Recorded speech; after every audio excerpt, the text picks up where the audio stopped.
오늘은 우리 금요일 날 신앙 강좌 시간인데요. 지금 계속해서 몇 주에 걸쳐서 우리 총회 우리 장년공과 교재 나는 생명의 떡이니 이렇게 해서 지금 이제 13과를 이렇게 하게 됩니다. 특별히 우리 장년공과 저희 교단에서 나온 것을 저는 거의 다 이렇게 교재로 사용했는데 읽으면 이해될 수 있도록 또 쉽기도 하고 또 그러면서도 참 깊이 있는 그런 교재입니다. 오늘은 나는 길이요 진리요 생명이다 두 번째 시간인데요. 다문화 가정에 어떤 성도님이 저희 교회에 이제 오신 지 아마 한 4, 5년쯤 됐나요? 목사님, 한 가지 질문이 있습니다.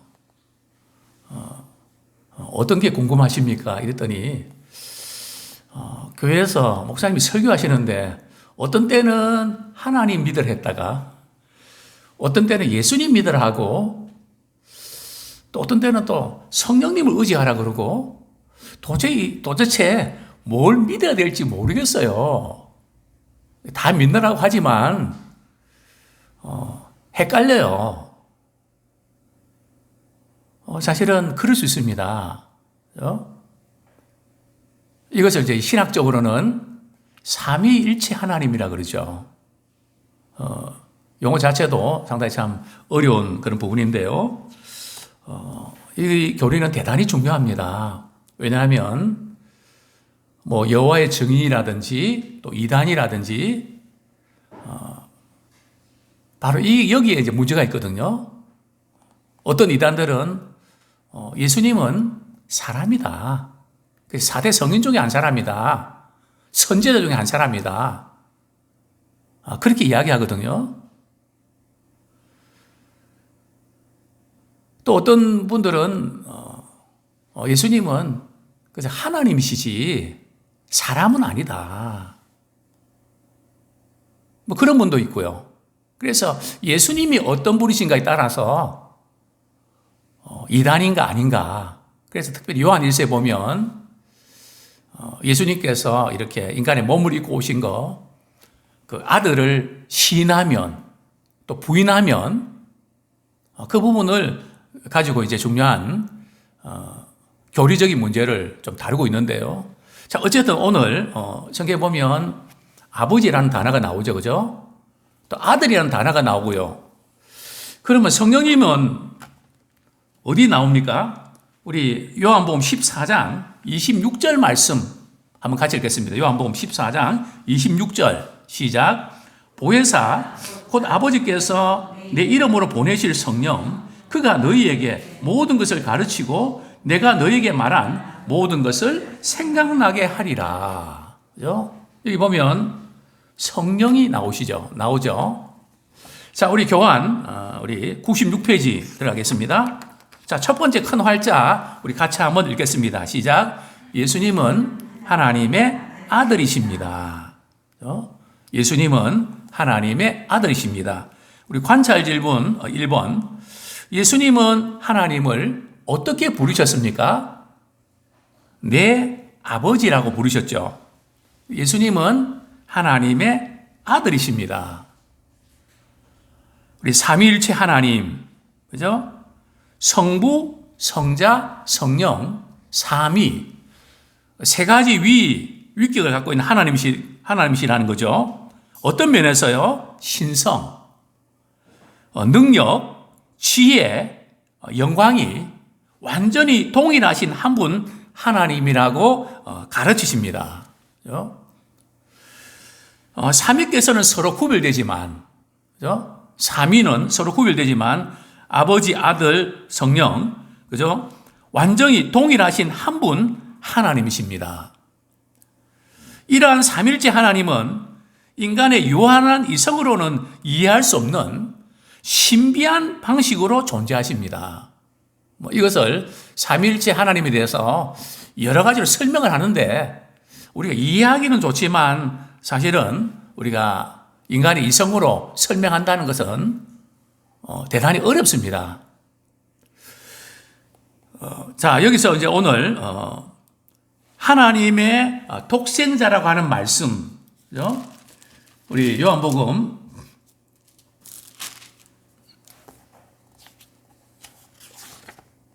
14장 보면 이제 아버지라는 표현이 나오고요. 그리고 하나님의 이 독생자라는 이제 표현이 나오는데요. 자, 먼저 우리 하나님의 이 독생자라고 하는 이 말씀에서 우리는 세 가지를 발견할 수 있다는 거죠. 첫 번째는 어떤 걸까요? 예수님은 하나님의 독생자시기 때문에 하나님과 동일한 신성을 가지신 분이다. 하나님의 독생자다. 즉 하나님의 아들이라는 거죠. 하나님의 아들이면 그분은 하나님이시라는 거죠. 사람의 아들이면 누굽니까? 사람이죠. 예? 하나님의 아들이라는 것은 그분이 하나님이시라는 겁니다. 그래서 하나님의 독생자이기 때문에 그분은 하나님과 동일한 신성을 가지신 분이시고요. 둘째, 예수님은 하나님의 독생자이심으로 성부와 구별되시는 그런 분이라는 거죠. 또 세 번째로 예수님은 성부에게 기원을 두신다. 참 이 단어가 좀 어려운 부분인데요. 피조물이 아니라 유일하게 낳으신 바 된 분. 아들이라는 표현은 아버지가 있어야 아들이 있잖아요. 자, 이 말씀이 어디서 비롯되는가 하면 골로새서 1장 15절. 이게 신학적인 논쟁이 되고요.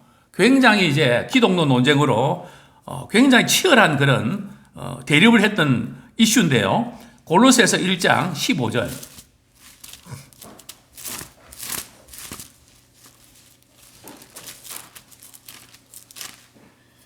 같이 읽겠습니다. 시작. 그는 보이지 아니하는 하나님의 형상이시요 모든 피조물보다 먼저 나신 이시니.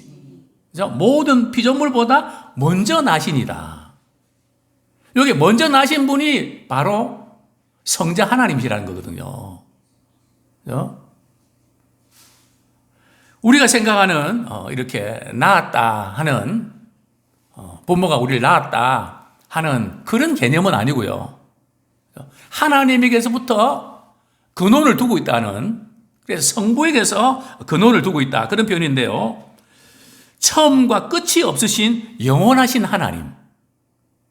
자, 그것을 어떻게 알 수 있는가 하면 우리 창세기 1장 1절에 보면 이런 말씀이 나오죠. 태초에 하나님이 천지를 창조하시니라. 자, 이때의 이 하나님과 말이죠. 우리 요한복음 1장 1절에 나타난 우리 태초의 그 개념이 좀 다른데요. 요한복음 1장 우리 같이 한번 읽겠습니다. 1절 같이 읽겠습니다. 시작. 태초에 말씀이 계시니라. 이 말씀이 하나님과 함께 계셨으니 이 말씀은 곧 하나님이시라. 여기 보면 이 태초라는 단어가 말이죠. 창세기 1장 1절의 태초라는 단어와 다릅니다. 원어를 보면 말이죠. 창세기 1장 1절은 말 그대로 지구가 만들어진 그 태초거든요. 요한복음의 태초는 그 창세 이전을 가르칩니다. 그러니까 예수님은 창세 이전부터 영원 전부터 계신 분이라는 거죠. 그리고 오늘 본문에 보면은 이 말씀이 하나님과 계셨으니 이 말씀은 곧 하나님이시라. 이 말씀은 누구를 가리킵니까? 성자 예수님을 가르치죠. 즉 성자 예수님 그분이 하나님이시다. 그렇습니다. 처음과 교재 보겠습니다. 끝이 없으신 영원하신 하나님이십니다. 자, 예수님은 하나님을 뭐라고 부르셨죠? 내 아버지라고 부르심으로 스스로 성자 하나님이심을 밝혀주셨습니다. 우리 요한복음 14장 7절 우리 같이 한번 읽겠습니다. 14장 7절 시작. 너희가 나를 알았더라면 내 아버지도 알았으리로다. 이제부터는 너희가 그를 알았고 또 보았느니라. 자, 두 번째 관찰 질문 우리 두 번째. 예수님을 본 사람은 누구를 본 것입니까? 하나님을 이제 본 것인데 아버지를 본 것이라는 거죠. 근데 빌립은 나를 본 사람은 아버지를 보았다. 분명히 그렇게 말씀했는데 빌립은 말이죠. 아버지를 우리에게 보여주십시오. 그러니까 나를 본 자는 아버지를 보았는데 그러면서 쭉 설명을 하고 있는데요. 자, 우리 97페이지 두 번째 문단. 항상 우리 이번 교재는 첫 번째 문단은 관찰 질문 첫 번째고 두 번째 문단은 관찰 질문 두 번째 해설입니다. 예수님은 하나님을 보여주십니다. 그동안 예수님이 하신 일과 말씀은 다 누구를 보여주신 거라고요? 하나님을 보여주신 거라는 거죠. 그래서 예수님은 하나님의 형상이다. 그죠? 예수님을 보면 하나님을 보는 거다 말이죠. 또 예수님의 생애는 하나님의 하신 일을 나타내는 그런 것이었죠. 자, 예수님을 아는 사람이 하나님을 아는 사람이며 하나님을 본 사람입니다. 유대인들과 종교 지도자들과 말 예수님 계속 갈등하는 것이 뭡니까? 나와 아버지는 하나다. 나를 본 자는 아버지를 봤다. 그러니까 신성모독으로 몰아가는 거거든요. 예수님은 답답한 거죠. 당신들이 하나님을 믿는다면 나를 믿게 됐는데 왜 하나님을 믿는다고 하면서 왜 나를 안 믿냐? 하나님 보내신 나를 왜 믿지 않냐? 그렇게 참 반문을 하시죠. 자, 계속해서요. 우리 교환 보겠습니다. 그런데도 제자들은 아직 예수님을 충분히 잘 알지를 못했습니다. 그래서 주님께서는 십자가와 부활을 통해서 하나님께서 어떤 분이신지를 그들에게 충분히 알려주셨죠. 자, 첫 번째로 예수님의 십자가의 죽으심은 하나님의 사랑을 잘 나타내주고 있습니다. 자, 우리 로마서 5장 8절 같이 읽겠습니다. 시작. 우리가 아직 죄인 되었을 때에 그리스도께서 우리를 위하여 죽으심으로 하나님께서 우리에 대한 자기의 사랑을 확증하셨느니라. 제가 이 말씀을 이제 이렇게 전하면서 지금 우리 이렇게 먹자 골목에 이전에 횟집이 있었습니다. 지금 꼬추이 마루집인가요? 지금 거기 또 좀 바뀌었죠. 우리 그 건물 거기에 이제 횟집 그 주인하고 이야기를 하면서 그분 어떻게 전도하려고 제가 이렇게 할 때 그분이 아주 불교에 유명한 불교 뭐 기독 청년회 아니요 불교 기독이 아니고 불교 뭐 청년회 회장도 하고 불심이 아주 특심했던 그런 분입니다. 그분이 이제 이런 이야기 하는 겁니다. 뭐 다 종교는 다 좋은 건데 기독교에서 좀 정말 감동받고 독특한 게 있다. 그게 뭔데요? 예수님께서 인간의 죄를 위해서 말이죠. 자신의 생명을 내어주셨다. 어떻게 그럴 수가 있는가? 자신들은 도저히 이해가 안 되고 감동을 받는다는 거죠. 그게 하나님의 사랑을 우리에게 확증시켜 주신 거거든요. 자기 아들을 내어주신 그분이 구하는 자에게 좋은 거 주시지 않겠냐. 항상 우리가 신앙생활 하면서 때로 낙심이 되고 좌절이 될 때마다 항상 그 부분, 독생자 예수 그리스도를 우리를 위해서 보내주신 그분, 생명을 아끼지 않고 내어주신 그분, 우리는 전적으로 우리가 신뢰하게 되죠. 자기의 사랑을 확증시켜준 사건이죠. 뿐만 아니라 예수님께서 십자가에 죽으신 사건으로 끝나는 게 아닙니다. 자, 두 번째, 만일 예수님께서 십자가에 죽지 않으셨더라, 두 번째, 예수님의 부활하심은 사망 권세까지도 이기시는 하나님의 능력과 영광을 잘 계시 줍니다. 그래서 우리 부활은 사망의 공포와 그 가운데서 우리를 다시 살려주시는 사망 권세를 깨트리는 거거든요. 죽음의 종노도 하는, 또 두려워하는 저희들을 거기서 자유케 해주시고 승리케 해주시는 그 하나님의 능력과 영광을 계시해 주신다는 거죠.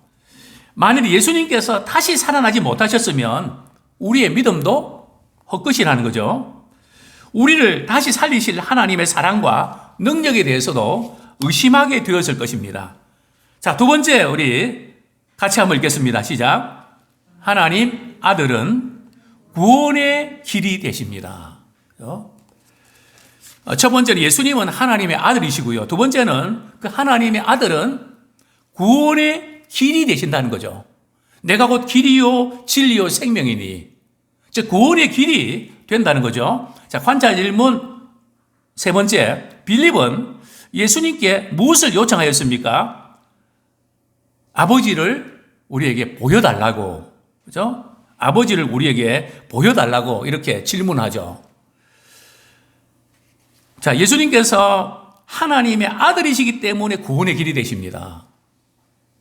그죠? 하나님의 아들이 아니면 구원의 길이 될 수가 없습니다. 왜 그런지 아십니까?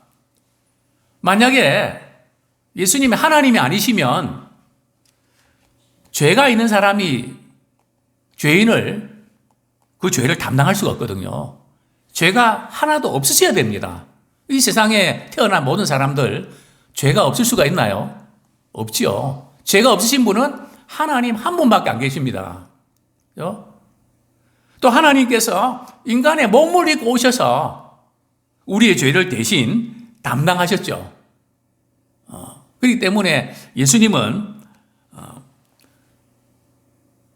하나님의 아들이기 때문에 우리의 구원의 길이 되신다는 거죠.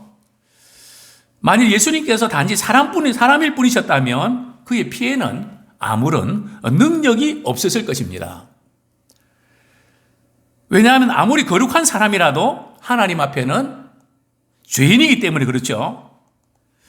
예수님께서는 죄가 하나도 없는 분이기 때문에 구원의 길이 되십니다. 자, 여기서 보면 예수님께서 마리아의 몸을 입고 오셨지만 무엇으로 잉태됐다고요? 성령으로 잉태됐다. 왜냐하면 성령으로 잉태되지 않고 요셉과의 관계 속에서 잉태가 됐다면 그 죄가 타고 들어오는 거거든요. 성령으로 잉태될 수밖에 없는 이제 특별한 그 이유가 있는 것이죠. 그렇습니다. 예수님은 전 생애를 통해 하나님의 말씀에 순종하셨고 하나님을 기쁘시게 하셨습니다. 예수님의 십자가 사건이 우리 입장에서는 구원의 길을 열어주셨지만 또 우리 예수님은 십자가에 못 박힌 사건이 말이죠. 죽기까지 하나님의 말씀에 복종하신 사건입니다. 그죠? 대단히 중요한 부분이죠.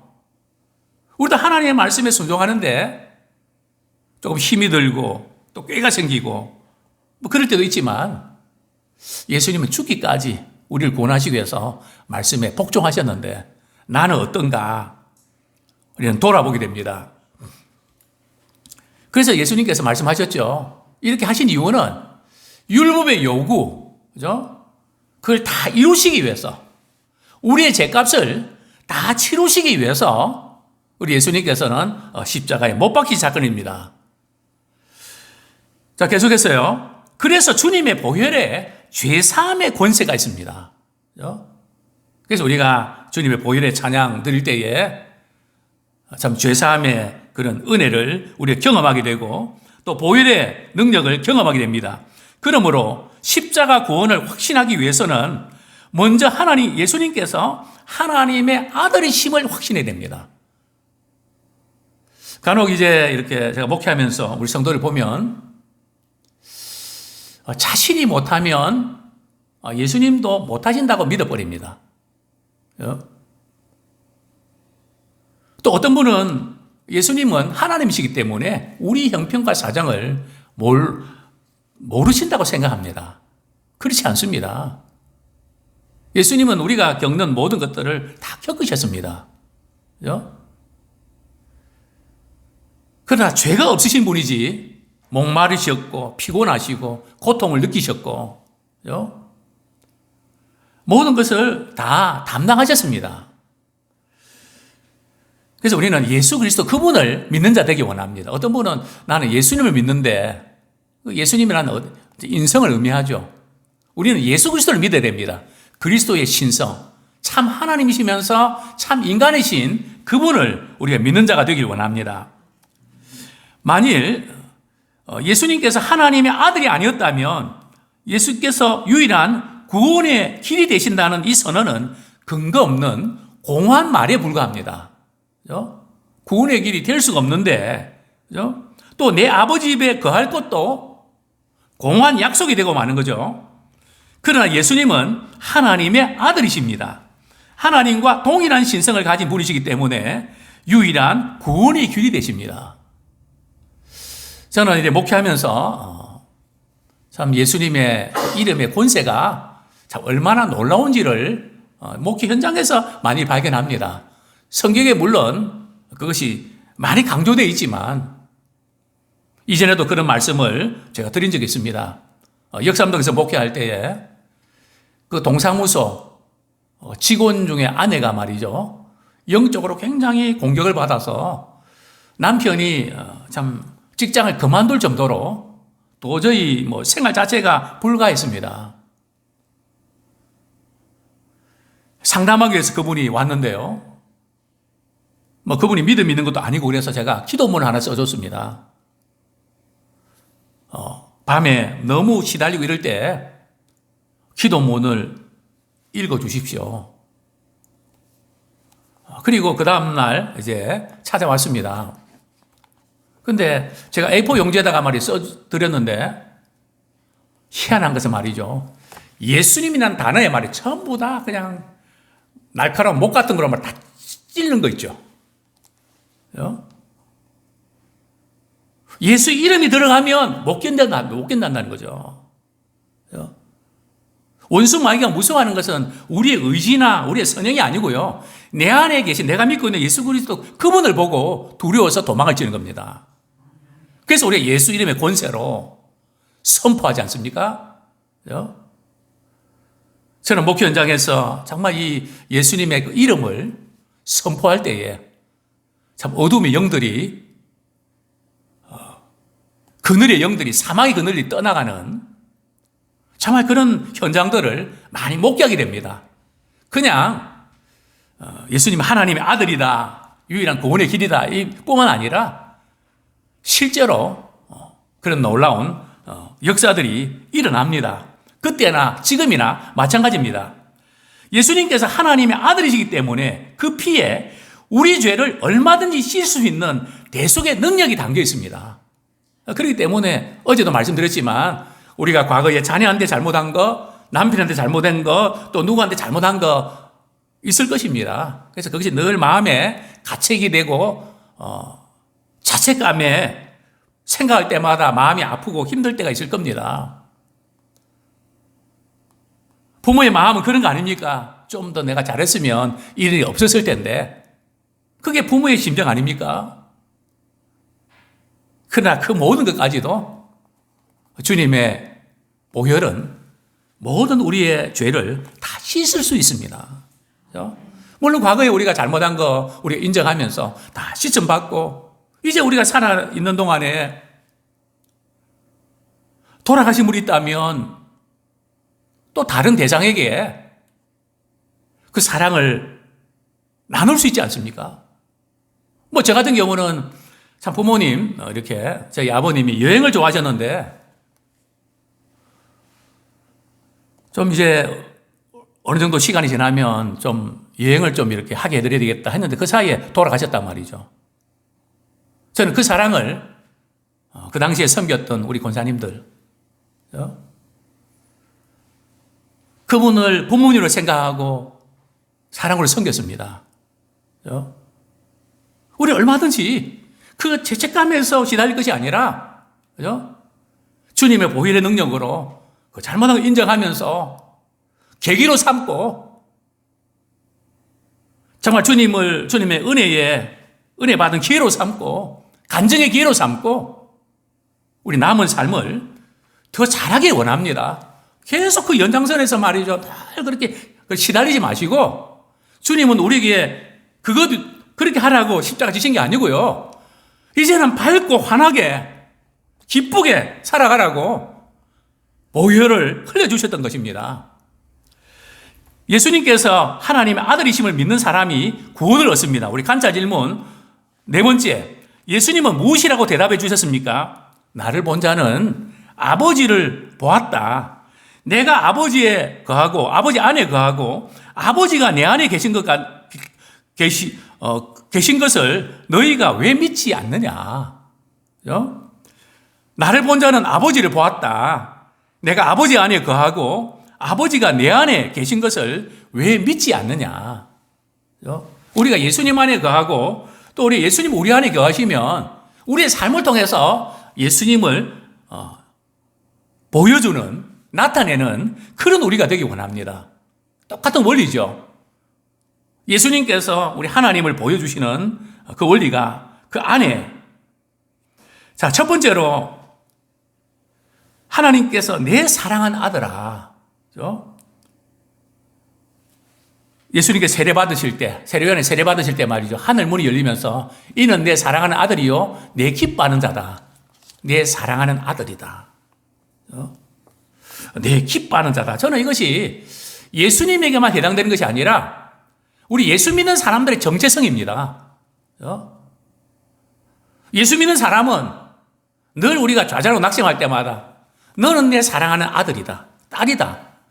내 기뻐하는 자다. 이것이 예수님의 정체성이면서도 또 우리 자신의 정체성이 되어야 될 줄 믿습니다. 자, 두 번째로 제자들이 하나님의 아들이시나이다. 그렇게 고백하죠. 또 세 번째로 예수님께서 말씀으로 증언하셨습니다. 하나님은 내 아버지고 나는 그분의 아들이다. 자, 네 번째는요, 예수님께서 표적으로 하나님의 아들이심을, 표적을 보이신 것은 하나님의 아들이심을 믿게 하려 하심이라. 자, 예수님은 빌립에게 당신에게 행하신 일로 말미암아 자신이 하나님의 아들이심을 믿으라고 하셨습니다. 이래도 저래도 믿지 않으니까 내가 행하는 일을 보고 하나님의 아들이심을 믿으라.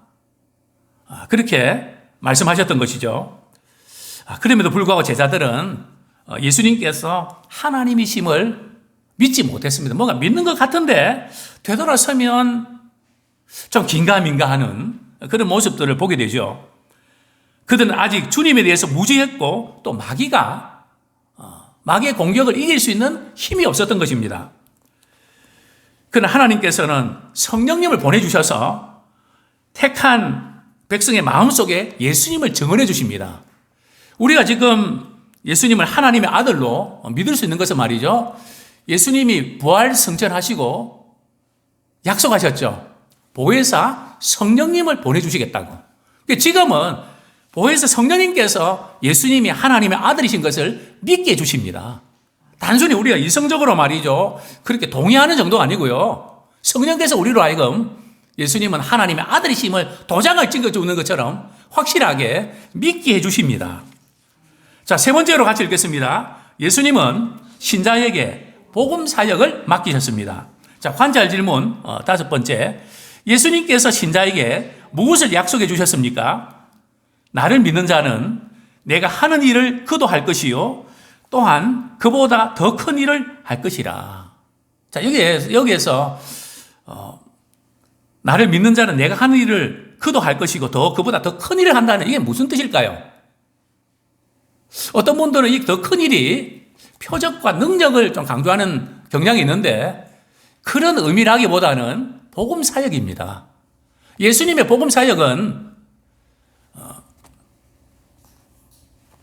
유대 땅 그 내에 다른 길로 가지 말고 잃어버린 양에게로 가라 그러셨거든요.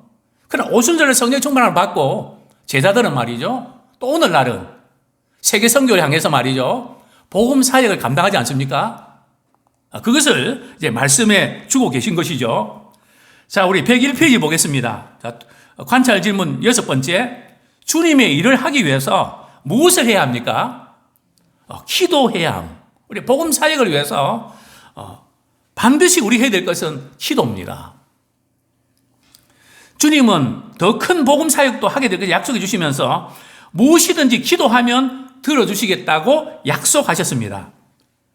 요한복음 14장 14절 보면 내 이름으로 무엇이든지 내게 구하면 내게 행하리라. 참, 복음을 받아들이는 것은 하나님의 은혜요 기적입니다. 그래서 우리가 전도 대상자를 위해서 우리가 만나기도 하고 사랑도 베풀어야 되지만 배후에 기도로 하나님 그 영혼 마음 문을 열어서 창조주 하나님을 만나게 해주십시오. 예수 그리스도를 나의 구주로 받아들일 수 있도록 역사해 주옵소서. 우리가 이 기도하는 것이 대단히 중요하죠. 그러므로 교회는 복음이 전파되기를 간절히 소원하며 늘 기도에 힘써야 됩니다. 우리 사도행전 4장에 보면 사도들이 그랬죠. 감옥에 놓였을 때도 우리 사도행전 4장 29절 같이 읽겠습니다. 시작. 주여 이제도 그들의 위협함을 굽어보시옵고 또 종들로 하여금 담대히 하나님의 말씀을 전하게 하여 주시오며. 밖에 속에서도 주의 말씀을 담대히 전하게 해달라고 기도를 부탁하는 것을 보게 됩니다.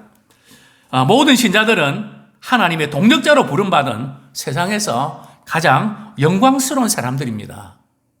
참, 우리 평신도들 가운데도 직장 전선에서 일하면서 단순히 월급 받기보다는 복음을 위해서 헌신하는 그런 분들이 의외로 많습니다. 우리가 목회자든 선교사든 우리 삶의 현장 속에서 복음 사역에 쓰임받는 그 일을 위해서 기도하고 또 쓰임받는 우리가 되기 원합니다. 그러기 위해서는 먼저 우리 신자는 예수님께서 하나님의 아들이시자 유일한 구원의 길이심을 확신해야 됩니다. 세상의 그 어떤 것으로도 한 영혼을 구원할 수 없습니다. 지식도 명예도 과학도 첨단 기술도 인간을 구원하는 일에는 전혀 아무런 효과가 없습니다. 그리고 자랑스럽게 예수님의 십자가와 부활의 복음을 전해야 합니다. 한평생 그의 나라와 그의 일을 먼저 구하는 영광스럽고 복된 생애를 살아가시기를 축원합니다.